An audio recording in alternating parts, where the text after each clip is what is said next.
இந்த உலகத்துல ஒரே மாதிரி 7 பேர் இருப்பாங்கன்னு சொல்லுவாங்க. சில பேர் உன்ன மாதிரியே ஒருத்தனை பார்த்தப்பா அப்படின்னு நம்ம கிட்டே வந்து சொல்லுவாங்க.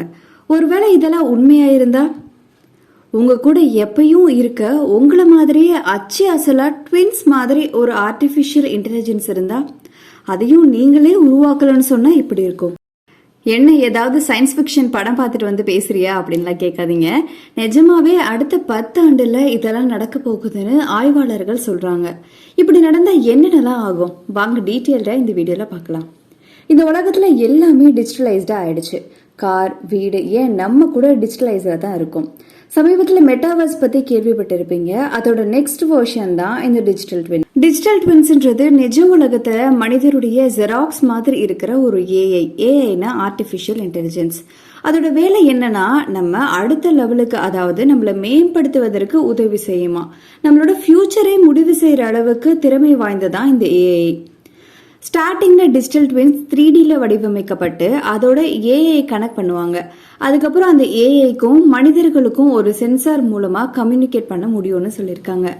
நம்ம கிட்ட கம்யூனிகேட் பண்ணி நம்மளோட எல்லா விஷயங்களையும் புரிஞ்சுக்கிட்டு நம்மள மாதிரியே சிந்திக்க தொடங்குமா அந்த ஏஐ. அதுவும் அடுத்த 10 ஆண்டுக்குள்ள சிந்திக்கும் திறனுடைய மனிதனின் டிஜிட்டல் ட்வின் ஃபர்ஸ்ட் வெர்ஷன் நம்ம கிட்ட இருக்கும்னு நம்புறாரு ஆய்வாளர் ராபின்சன். சப்போஸ் இதெல்லாம் சாத்தியமாச்சுன்னா, ஒரு நிறுவனத்துக்கு நம்ம வேலைக்கு போறோம்னு வச்சுக்கோங்க. அந்த நிறுவனத்துல நமக்கு பதிலாக நம்ம ஜெராக்ஸ் ஏஐ உருவாக்கி அதை வேலைக்கு வச்சுக்கிட்டா என்ன நடக்கும்? அதே மாதிரி அதுக்கு கார்பரேட்ஸ் கேட்கறதுக்கும் நமக்கு உரிமை இருக்குல்ல. ஏன்னா நம்மளோட அறிவு தானே அந்த டிஜிட்டல் ட்வின் கிட்ட இருக்கு. ஸோ இந்த மாதிரியான சிக்கல்களும் டிஜிட்டல் ட்வின் உருவாக்குறதுல இருக்குன்னு சொல்றாரு ராபின்சன். அதே மாதிரி ஒவ்வொரு மனிதருக்கும் ஒவ்வொரு லைஃப் ஸ்டைல் இருக்கும். அவன் நல்லவனா இருக்கலாம், இல்ல ஏதாவது குற்றவாளியா கூட இருக்கலாம். அதெல்லாம் ஏஐனால கணிக்கவும் முடியாது. ஒரு நபரின் எல்லா விஷயங்களையும் புரிந்து கொண்டதுக்கு அப்புறம் தான் ஒரு ஏஐ மாதிரியை உருவாக்க முடியும் அப்படின்னு ஆய்வாளர்கள் சொல்றாங்க.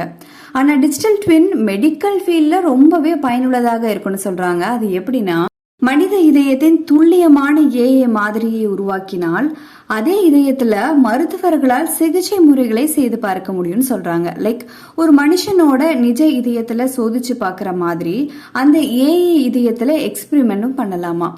உதாரணத்துக்கு இப்போ கொரோனா வைரஸ் வந்தது, வேக்சின் போட சொல்லும் போது எல்லாரும் பயந்தோம். ஆனா நம்ம கிட்ட ஏஐ இருந்தா அதுக்கு செலுத்தி அதோட ரியாக்ஷன் பார்த்துட்டு இந்த மருந்து நமக்கு செட் ஆகுமான்னு பார்த்து தெரிஞ்சுக்கலாம். இந்த மாதிரி மனுஷங்களோட ஹெல்த்லயும் ஏஐ பயனுள்ளதாக இருக்கும்னு சொல்றாங்க விஞ்ஞானிகள்.